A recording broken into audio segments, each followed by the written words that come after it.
देखो, जनता जनार्दन है और फैसला उन्होंने करना है।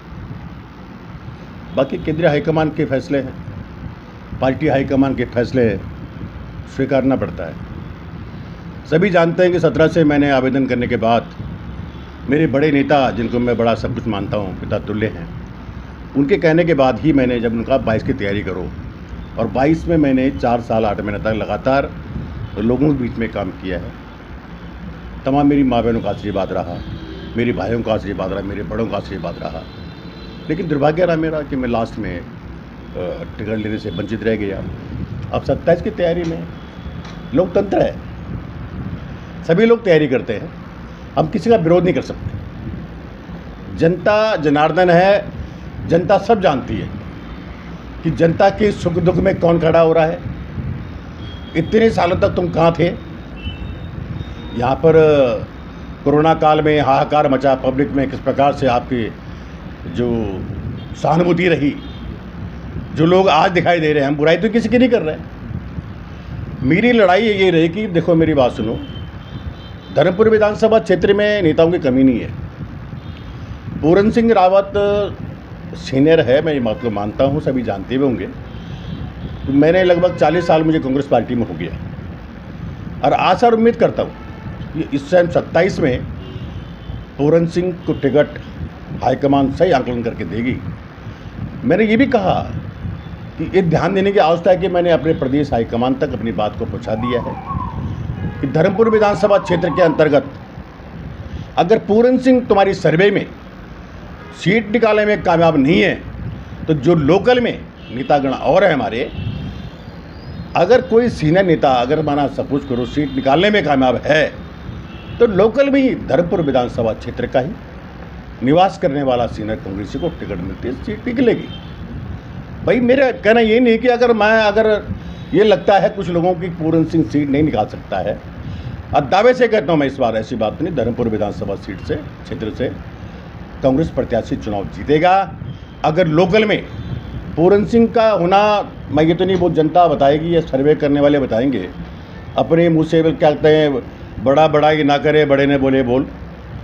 हम कितना पब्लिक में हैं, कौन कितना पब्लिक में है, उसका आकलन करने के लिए कमेटियाँ गठित होगी। ठीक है, कौन किस रूप में क्या कर रहा है, हम तो ये कहते हैं कि कुल मिलाकर विश्वास है हमारे को 27 में सरकार कांग्रेस की बनेगी, और हमारा प्रदेश हाईकमान, केंद्रीय हाईकमान जो सोच समझ करके टिकट देने में बहुत समझदारी का काम करेगा, बहुत समझदारी से काम करेगा, ये मेरा विश्वास है। भाजपा के काले कारनामों का पर्दाफाश हो रहा है। एक नहीं, अनेक समस्याओं से जूझ रही जनता, पब्लिक जानती है। इनका तो जाने का कार्यक्रम तय हो चुका है। आज देवभूमि उत्तराखंड को कलंकित करने के लिए जितने बड़े कांड यहाँ हो रहे हैं, कानून व्यवस्था ध्वस्त हो चुकी है।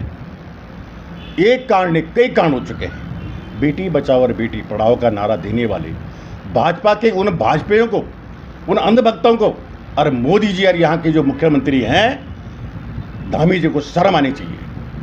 कम से कम मोदी जी देश चला रहे हैं।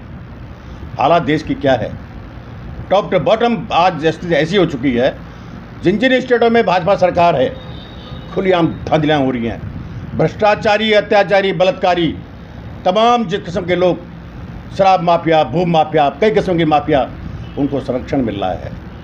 जनता जान रही है। अभी तक कई कांड हो चुके हैं, लेकिन अब कितनी बातें, बहुत लंबी चौड़ी बातें, इनके बारे में जितना बोला जाए उतना कम है, और पब्लिक सब समझती है इनका बेनकाब होने वाला है। पब्लिक इनको बाकायदा आउट का रास्ता दिखाने वाली है, दोहरानी। तो मुख्य मुद्दे जो यहाँ पर हैं, आपने सड़कें जो बनाई हैं ना, सड़कों की हालत क्या है, आज दिन लोग चोटिल हो रहे हैं। जिनके मतलब बाढ़, पिछली बार जब मौसम ख़राब था, हल्की बारिश पे नाले भराए थे, और देखा क्या हालत रही, लोगों के मकान डूब गई, सड़क जो नाले के किनारे थे। ठीक है, वहाँ व्यवस्था पूरी ढंग से हो गई थी, आपने वो काम नहीं कर पाए। आपने भ्रष्ट वाला सुरक्षा वाल जो देनी थी, उस पर काम नहीं हुई है। करोड़ों रुपए तुमने डकाने का काम किया। कुछ ऐसे स्कूल हैं, ऐसे स्कूल जिन हालत ही नहीं खराब है, जिन स्थिति में है, उन्हें कौन ठीक करेगा? आपकी व्यवस्थाएँ कहाँ हैं? आपके जो सरकारी स्कूलों में बच्चे कौन पढ़ रहे हैं, किसके पढ़ रहे हैं? वहाँ मास्टर है तो बच्चे नहीं है, बच्चे वहाँ मास्टर नहीं हैं, कौन देखेगा इनको, किस प्रकार देखेगा? अस्पतालों की हालत कितनी ख़राब है, अरे इतनी बुरे हाल है, कोई साब नहीं है। मतलब आज जो एक गरीब आदमी, अगर उसकी हालत इतनी ख़राब है कि हॉस्पिटल में वो जा रहा मरने के लिए, सरकारी हॉस्पिटल में क्यों जा रहे हैं लोग प्राइवेट स्कूल में, अगर इनकी व्यवस्था सही होती तो। दूसरे में पुलिस व्यवस्था देख लो आप, ध्वस्त है कानून व्यवस्था, हालत इतनी ख़राब है, FIR करने के लिए पैसा देने पड़ते हैं, पुलिस कभी सुनने को तैयार नहीं है। हर बुराई की बागीचों को पुलिस सुन रही पन पा रही है, कौन देख रहा है इसको? सारी व्यवस्था टॉप टू बॉटम खत्म हो चुकी है। हालात इतनी गंभीर है, कई मुद्दे हैं, कई ज्वलंत मुद्दे हैं जिनके बारे में अभी तो खैर मामला ये है, उजागर करने के लिए मैं भी हूँ और मेरे तमाम कांग्रेस के तमाम जो सीनियर लोग हैं वो कर रहे हैं, समझ रहे हैं, जनता समझ रही है। अब जाने का दिन पतन का मार्ग भाजपा का आगे है।